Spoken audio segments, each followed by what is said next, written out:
Hello everyone, আজকের ভিডিওতে আমরা জানবো নবম পে স্কেলটি যদি বাস্তবায়ন হয় তাহলে কোন গ্রেডের কর্মকর্তা কর্মচারীরা সব থেকে বেশি লাভবান হবেন। তাহলে আমরা সময় নষ্ট না করবো না, চলুন দেরি না করে আমরা জেনে নিই যে কোন গ্রেডের কর্মকর্তা কর্মচারীরা বেশি লাভবান হতে চলেছেন।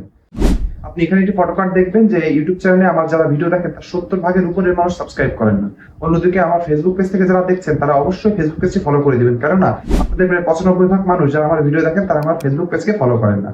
এমন পেজ ক্রিয়েটর সত্য এবং অথেন্টিক নিউজ পেতে হলে অবশ্যই আমার ইউটিউব চ্যানেল এবং ফেসবুক পেজে চোখ রাখতে হবে। ভিডিও মেন অংশে চলে এসেছি। আপনাদেরকে প্রথমে জানিয়ে দিতে চাই যে যখনই পে স্কেল বাস্তবায়ন হবে সেখানে কিন্তু কিছু গ্রেডের কর্মকর্তা কর্মচারীরা থাকে যারা বেশি লাভবান হয়। এটা প্রত্যেক গ্রেডে হয়ে এসেছে এবং এই গ্রেডেও কিন্তু তেমন হতে চলেছে। আপনাদেরকে নবম পে স্কেলে কারা বেশি লাভবান হবে তার আগে বলতে চাই যে নবম পে স্কেল কি কিন্তু লক্ষ্য করা হয়েছিল এবং তাদের একটি টার্গেট ছিল। যারা জাতীয় বেতন কমিশনে ছিলেন তাদের কিন্তু একটা টার্গেট ছিল, সেটি হলো বৈষম্য কমিয়ে আনা। বৈষম্য কমিয়ে আনার জন্য তারা কিন্তু 1:8 অনুপাতের বেতন কাঠামোকে তারা চূড়ান্ত করেন।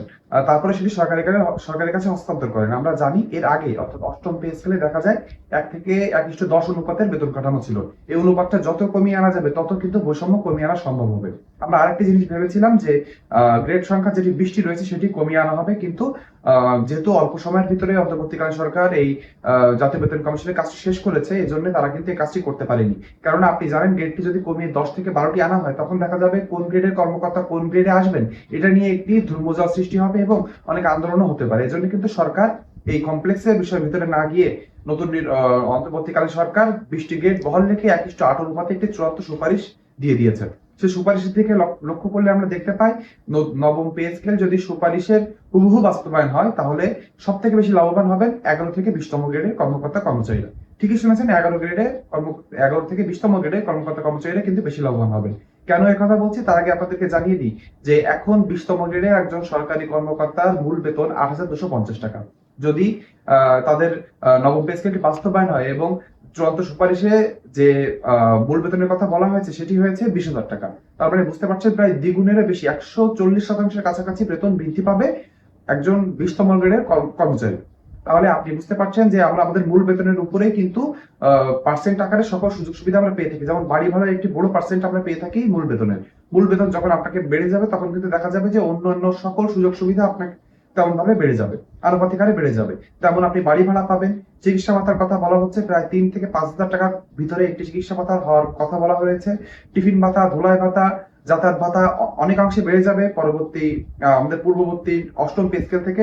এবং সর্বোপরি আরেকটি বড় বিষয় রয়েছে যে আপনাকে সকল বেতনকে একসাথে করলে ইন হ্যান্ড স্যালারি দাঁড়াবে 40,000-এর উপরে। 20,000 টাকা ধরে যদি আমরা হিসাব করি প্রায় 41,908 টাকার কাছাকাছি একজন 20তম গ্রেডের সরকারি কর্মচারী সর্বসাকুল্যে বেতন আসবে, অর্থাৎ ইন হ্যান্ড স্যালারি আসবে এত।